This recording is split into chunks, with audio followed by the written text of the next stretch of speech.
पिछले 75 सालों में पाकिस्तान 23 बार IMF से लोन ले चुका है, जिसकी टोटल अमाउंट है $140 बिलियन, यानी 70 लाख करोड़ रुपए।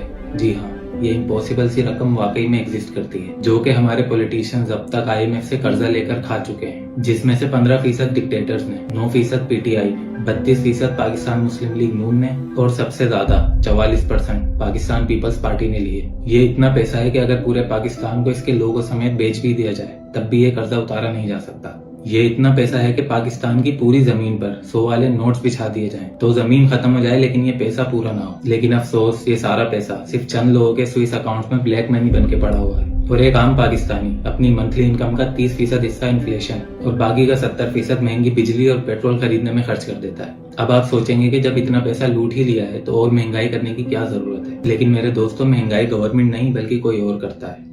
आए समझें।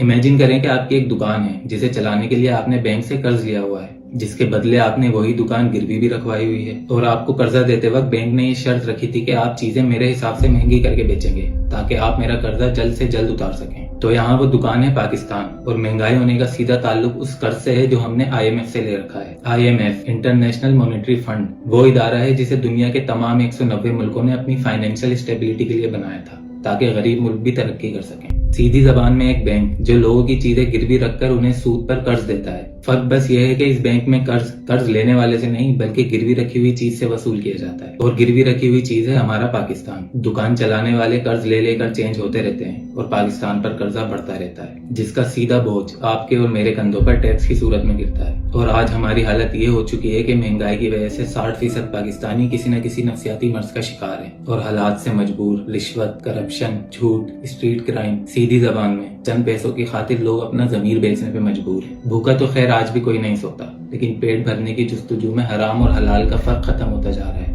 लेकिन जिनका पूरा मुल्क ही सूद पर चल रहा हो उनका हलाल और हराम से क्या लेना देना। लेकिन फिर भी इस सूद पर चलने वाले मुल्क को हम इस्लामी जरूर कहते हैं, जहाँ एक पंक्चर वाले से लेकर एक वजीर आजम तक सबके सब चोर हैं। लेकिन आपको 14 अगस्त पर बेजिज लगाए टीवी एंकर, सड़कों और कायदे आजम के मजार पर झंडा लहराते कुछ मुनाफिक लोग जरूर देखने को मिलेंगे, जो बाकी के 364 दिन इसी झंडे को अपने पैरों के नीचे रोनते हुए नजर आते हैं। इंडिया से मुकाबला करना तो दूर, 1971 में हमसे आजादी लेने वाला बांग्लादेश भी हमसे बहुत आगे निकल चुका है। उनकी करेंसी का एक बांग्लादेशी टका आज पाकिस्तानी 3 रुपए के बराबर है। हम लिटरेसी रेट में दुनिया के 190 मुल्कों में 172वें नंबर पे आते हैं, यानी सूडान और नाइजीरिया जैसी कंट्रीज से भी पीछे। अब मैं खुसूसी तौर पर government officers, police department, army और रेंजर्स के एहलकारों से मुखातिब हूँ। अगर आप में से किसी तक भी मेरी आवाज पहुंच रही है तो अब जो मैं कहने जा रहा हूँ उसे बहुत गौर से सुनिएगा। ये वो अल्फाज हैं जिन पर आपके बच्चों की सांसें टिकी हैं। डेमोक्रेसी यानी जमहूरियत सिर्फ उन मुल्कों में कामयाब होती है जहाँ पढ़े लिखे बाशऊर लोग रहते हैं। 80% पाकिस्तानियों को तो जमहूरियत का मतलब तक नहीं पता, शायद आप भी उनमें शामिल हों। तो गवर्नमेंट चाहे किसी की भी आ जाए, डेमोक्रेसी के रहते कोई पॉलिटिकल पार्टी ये कर्जा उतार ही नहीं सकती, बल्कि उल्टा उनको इस मुल्क को चलाने के लिए और कर्जा लेना पड़ेगा, जिससे हम और भी गहराई में धंसते चले जाएंगे और एक दिन पाकिस्तान ही बिक जाएगा। हमारे पास बस अब सिर्फ एक उम्मीद है और वो है इस्लाम। सिर्फ इस्लाम ही इस मुल्क में इनकलाब ला सकता है। आपको हो सकता है सुनकर बुरा लगे, लेकिन हम मुस्लिम नहीं, नीम मुस्लिम हैं और नीम मुस्लिम इस्लाम के लिए काफिर से भी ज्यादा खतरनाक होता है। खिलाफत का डंडा और सख्त शरई कानून ही हम पर लगाम लगा सकते हैं, वरना डेमोक्रेसी तो हम बेमान लोगों के घर की लौंडी है और ये गलत हाथों में आ जाए तो क्या होता है, उसकी मिसाल इस पूरी दुनिया में पाकिस्तान से बेहतर और कोई हो ही नहीं सकती। नीम मुस्लिम ही सही, लेकिन इतना तो सबको पता होता है कि इस्लाम मुल्क से बड़ा होता है। चंद पैसों के लिए जिस गवर्नमेंट के आप मुखलिस बने हुए हैं वो आपके बच्चों के मुस्तकबिल के लिए सबसे बड़ा खतरा है। तो आप सब और बाकी पाकिस्तानी बाकी झंडों के नीचे से निकलें और इस्लाम के झंडे के नीचे एक हो जाएं, इससे पहले कि पाकिस्तान इस दुनिया के नक्शे से ही मिट जाए।